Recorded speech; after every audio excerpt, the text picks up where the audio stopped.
You know, we have to figure it that way. And unfortunately, there are some contractors and subcontractors who try to get work by cutting corners, whether it's cutting corners on quality or whether it's cutting corners on safety. That's not going to happen at PJ Hoerr or Summit. It can't happen at PJ Hoerr or Summit. The exposures are just too great. And I don't know if any of you have ever been exposed to an excavation accident on the job. If you have, it's something you will never forget. My only exposure to that, thankfully, was when I was working as a laborer. I was about 18 years old, and our company was building the first Christian church out on University Avenue. And we had gone to lunch, and there was a trench that had been dug on the job, and a plumber from one of the local companies stayed behind to finish attaching a pipe when everybody else had left the job to go to lunch. We came back, we couldn't figure out where he was. Turned out he was buried in that ditch. There had been nobody around to see him be buried, nobody around to try to get him out. And I can still see it vividly today as if it happened yesterday, his body being pulled out of that ditch. His skin white and gray, and his breath taken from him. And that's something I'll never forget. And I didn't see it, but I have a friend, an associate in another state, who had a situation on their farm where they were digging a hole. And one of the sons got into the hole. It collapsed on him. The other son jumped in to help him. He got buried. The dad jumped in to help the boys. He got buried. And the person that I know ended up losing both of his brothers and his father in that trench. So this is serious, folks. It's something that we can't script the issues on. And the one thing that all of you need to realize, and we talked about it before, but our company policy and our company absolute rule is that if you're going to dig deeper than 4 foot, either ourselves or have a subcontractor digging that deep, Hans has to know about it. He has to be given a chance to come out and plan it with you, talk about it with you. And it's not just the superintendents and the project managers, this applies to the estimators as well, because to avoid that situation I talked about where we don't have enough money to do it, the estimators need to be looking at the soil borings ahead of time, looking at the site, looking at the utility situation, if we're doing it ourselves, or making sure that our subcontractors are, and that they're including the proper techniques in their costing of the job, so that we don't get out in the job and have them starting to say, well, we didn't figure it that way. So it's everybody's responsibility. And one thing I would urge Hans and Jesse maybe to work together on is, if there's a handout that shows some of these things, or if we get copies of those slides, is to run them off and put them in all of you guys' bins so that you've got a reference out there. There's a lot of information here, a lot of things to remember. That's why you need to call Hans if it's happening, to make sure that you've thought of everything, and so that you can get a second pair of eyes on it. But also having that reference out there would be helpful as well. So in closing, I want to play a very short 90-second video here. Have you listen to it and just talk for a few moments in closing about the key point of this video and how it relates to safety.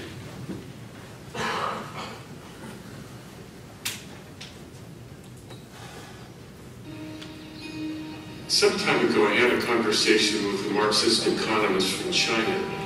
He was coming to the end of a Fulbright fellowship in Boston, and I asked him if he had learned anything that was surprising or unexpected. And without any hesitation, he said, yeah. I had no idea how critical religion is to the functioning of democracy. The reason why democracy works, he said, is not because the government was designed to oversee what everybody does, but rather democracy works because most people, most of the time, voluntarily choose to obey the law. And in your past, most Americans attended a church or synagogue every week, and they were taught there by people who they respected. My friend went on to say that Americans followed these rules because they had come to believe that they weren't just accountable to society, they were accountable to God. My Chinese friend heightened a vague but nagging concern I've harbored inside that as religion loses its influence over the lives of Americans, what will happen to our democracy? Where are the institutions that are going to teach the next generation of Americans that they too need to voluntarily choose to obey the laws? Because if you take away religion, you can't hire enough police. You know, as you listen to that, a lot of you are probably thinking, well, what in the world does that have to do with safety? A few of you might be thinking, you know, it's just Bob preaching to us again. And I'll admit to a little bit of that, because I firmly believe that spiritual things are interwound in everything that we do in life, whether it's personal, whether it's religious and spiritual, or whether it's our work. But you know what I want to really focus on here in closing this evening is the last statement that he made, that without religion, you can't hire enough police. And let's just take religion out of it for a moment and state it this way. Without a firm sense of what's right and wrong, you can't hire enough police. And if we think a little deeply about that, I think we can come to the conclusion that this has application in all aspects of our life.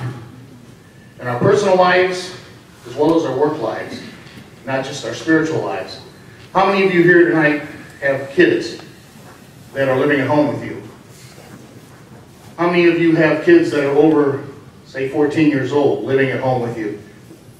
I think all of you know that we have to have rules, we have to have regulations, we have to have things like curfews, and you don't go to here or there, you don't associate with this person or that person, you don't watch this or that. But I think we also, those of us that raised our hands and have children that are over 14 still living at home, know that once they get to a certain point in life, it's pretty hard to monitor everything that they do, to know everywhere that they go, to know everybody that they associate with. And at that point in life, what you're basically counting on is that what they've been taught in your home, in your church, if you go to church, from others that they are influenced by, are what's most important in life, what's right and what's wrong. And you know, the same thing applies at work, in our work life. At PJ Hoerr, we can have pages and pages of policies, and regulations, and do's and don'ts, and it's important to have those, sometimes especially from a legal perspective, but we can't be everywhere at once. We can't monitor the actions of everyone.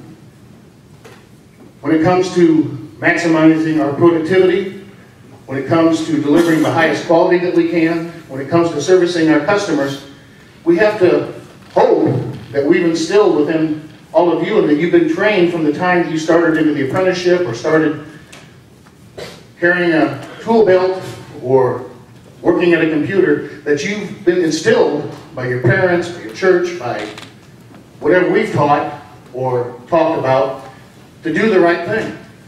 And instinctively, we all pretty much know what that is. And the same thing applies most vividly in the area of safety. There's not another area of what we do where that concept of believing and knowing what's right and what's wrong is more evident and more necessary.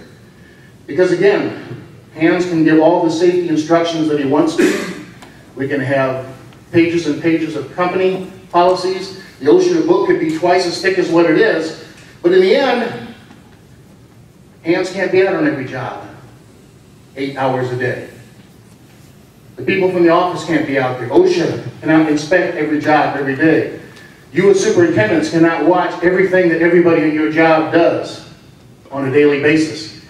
In the end, if we don't have people in our organizations that know not only technically what's right and wrong, but morally what's right and wrong when it comes to safety, then like the gentleman said, that you can't have enough police, we can't have enough rules, we can't have enough oversight to deal with that. And so, what I really want to urge you to think about when you go out to your job tomorrow is that safety isn't just a business issue, it isn't just a financial issue, it's a moral issue. It's looking out for each other. It's watching each other's back. It's making sure that we all go home safely every night to our loved ones. And we can't do that if we have people that don't believe in it, or don't think that it's important, or who slough it off, or who say, I'll cut a few costs here to make my job report look better. Because if we have people like that, we have to separate from each other, because that type of an attitude will endanger us all.